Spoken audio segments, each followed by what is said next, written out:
आधुनिक भारत के इतिहास में हैदराबाद स्वाधीनता आंदोलन का इतिहास अपना एक अलग ही महत्व रखता है। हैदराबाद का भारत में विलय कैसे हुआ, निज़ाम राज्य का इतिहास क्या है, यह हम समझने का प्रयास करेंगे। इस अमृत महोत्सवी वर्ष के उपलक्ष्य में आज हमने ये संकल्प लिया है कि हैदराबाद के बलिदानों की विस्तृत गाथा आपके सामने रखी जाएगी, क्योंकि अभी तुष्टीकरण वाले चल पड़े हैं अपने काम में। 15 अगस्त को प्रधानमंत्री जी ने भी लाल किले से बताया कि अब देश में तुष्टीकरण की कोई नीति नहीं चलेगी, लेकिन ये कुछ डिज़ाइनर पत्रकार हैं, जो डिज़ाइनर लोग हैं, तुष्टीकरण के ठेकेदार हैं, वो अब अपने अपने स्लो पॉइजन समाज में फैलाने के लिए चल पड़े हैं। क्योंकि परसों महाराष्ट्र के एक लोकमत न्यूज़पेपर में वृत्त आया, उसमें एक व्यक्ति का इंटरव्यू लिया गया और उसमें कहा गया कि केवल 5% ही रज़ाकार थे, बाकी सब अच्छे लोग थे। पिछले साल कई लोगों के व्याख्यानों में आया कि निज़ाम तो बहुत अच्छा था, वो तो बहुत दान देता था, इसलिए निज़ाम कोई अन्याय अत्याचारी नहीं था।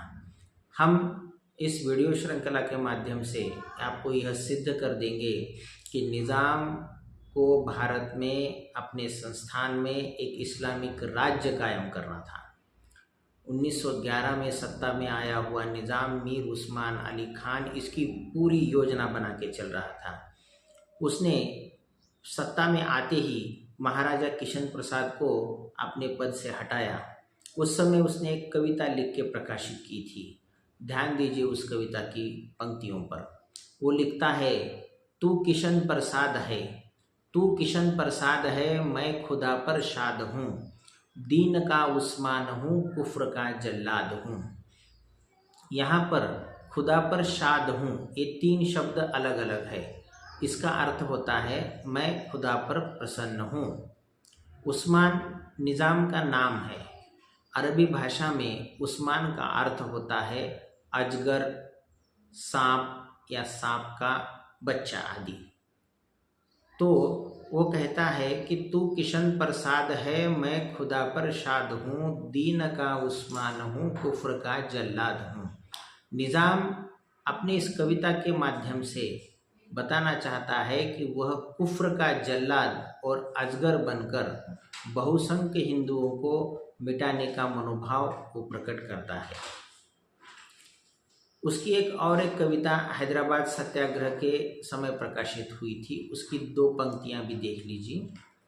वह लिखता है, बंद नाकूस हुआ सुन के नदाए तकबीर, बंद नाकूस हुआ सुन के नदाए तकबीर, जल जला आ ही गयो सिलसिलाए जुन्नार पे भी।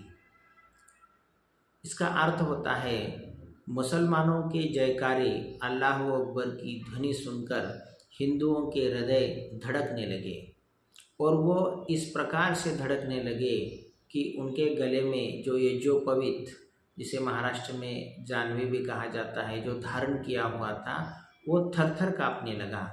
वह इस प्रकार थरथर काँपने लगा कि मानो भूकंप सा आया हो।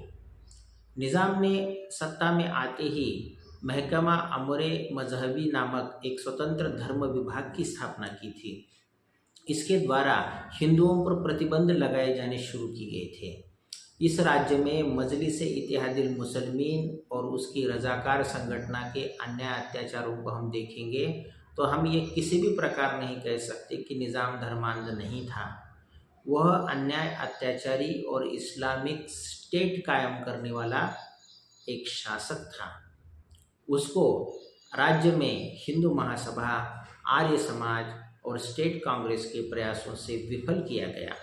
इसमें हिंदू महासभा और आर्य समाज के बलिदानियों की भूमिका बहुत अहम थी, क्योंकि तुष्टीकरण तो देखिए उस समय में भी था।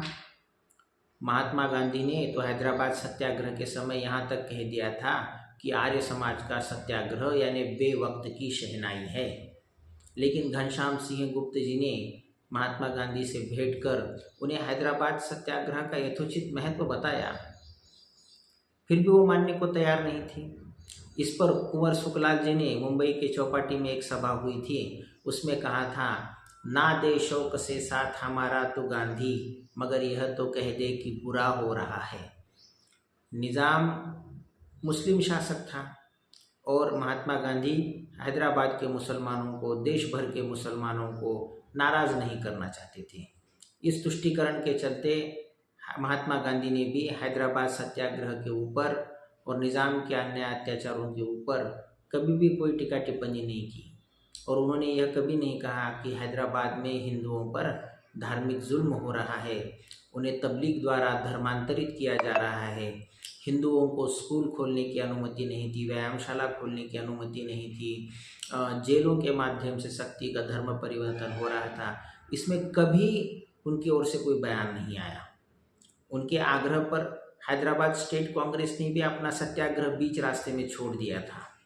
तो ये तुष्टीकरण की नीति जो वहाँ से चली आ रही है, तो आज 60, 70, 75 सालों में भी हम देखते हैं वही चली आ रही है। तो हैदराबाद सत्याग्रह, हैदराबाद संस्थान का इतिहास, हैदराबाद के बलिदानों को, उनकी त्याग और तपश्चर्या को हम जब देखेंगे तब हैदराबाद स्वाधीनता आंदोलन के रोमांचकारी इतिहास का हम अनुभव करेंगे। तो इसमें कई लोगों ने अपने प्राणों की आहुति दी थी। हुतात्मा भाई श्यामलाल जी के ऊपर एक प्रसिद्ध कविता बहुत बाद में लिखी गई थी, वो देख के आप अनुमान लगा सकते हैं।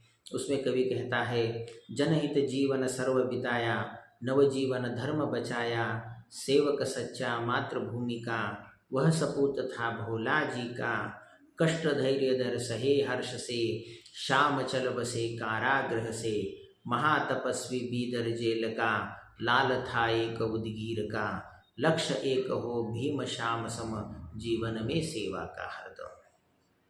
बहुत समय तक जब भी हैदराबाद स्वाधीनता आंदोलन के ऊपर कई शोध कार्य किए गए तो उसमें सभी ने स्टेट कांग्रेस को ही लिखा। हिंदू महासभा के योगदान, आर्य समाज के योगदान, निज़ाम के धार्मिक अत्याचारों के बारे में लिखने का बहुत ही कम प्रयास हुआ।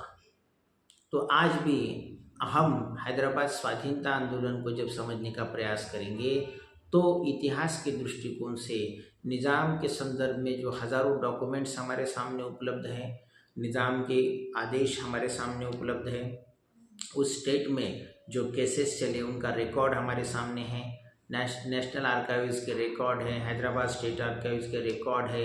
इन सभी के माध्यम से हम धीरे धीरे घटनाओं को समझने का प्रयास करेंगे और उससे ये सिद्ध करेंगे कि हैदराबाद स्वाधीनता आंदोलन का इतिहास रक्त रंजित इतिहास के स्वर्णिम पृष्ठों का इतिहास है, वह बलिदानों की गाथा है। महात्मा नारायण स्वामी जब सत्याग्रह के बाद मुक्त होकर उत्तर भारत लौट रहे थे तब चाकुर में कुछ समय के लिए रुके, तो वहाँ पे एक कविता प्रस्तुत की गई। उसमें कहा गया, सुनो यह ऋषि क्या बनकर आया, यह दर्दे दक्कन की दवा बनकर आया। हैदराबाद स्वाधीनता आंदोलन में हर जाति पाति के सभी वर्गों के लोग शामिल थे। आज बहुत से लोग ऐसा लिखते हैं कि इस जाति का हैदराबाद स्वाधीनता आंदोलन का इतिहास, उस जाति का हैदराबाद स्वाधीनता योगदान, ऐसा करना उचित नहीं है, क्योंकि एक समान उद्देश्य को लेकर, एक समान ध्येय को लेकर उस समय के समग्र समाज ने निज़ाम की धार्मिक नीतियों के विरुद्ध अपना संघर्ष किया था। इसीलिए हमें जाति पाति विरहित दृष्टिकोण से हैदराबाद स्वाधीनता आंदोलन को देखना होगा। हैदराबाद स्वाधीनता आंदोलन को समझने के लिए हमें तुष्टीकरण को भी दूर रखना पड़ेगा, तो उसके बगैर हम हैदराबाद स्वाधीनता आंदोलन का मूल्यांकन नहीं कर सकते। आज हैदराबाद स्वाधीनता आंदोलन के इतिहास को मेरी दृष्टि से इसलिए महत्वपूर्ण कहा जाना चाहिए क्योंकि वहाँ पे छोटे बच्चे, स्त्रियाँ, बूढ़े, हर व्यक्ति का सहभाग हैदराबाद स्वाधीनता आंदोलन में शुरू से लेकर अंत तक हमें दिखाई देता है। इसलिए उस समय कहा जाता था, कैसी लगी वह दौड़ थी, छोटे बड़ों में होड़ थी, बूढ़ों ने बढ़ के धर्म पे कुर्बान बुढ़ापा कर दिया।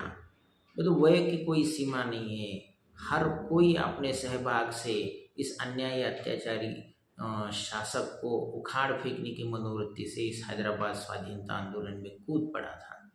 हमें उन बलिदानियों के इतिहास का स्मरण करना चाहिए। अमृत महोत्सवी वर्ष के उपलक्ष्य में हम हैदराबाद स्वाधीनता आंदोलन के इतिहास को समझने का प्रयास करेंगे।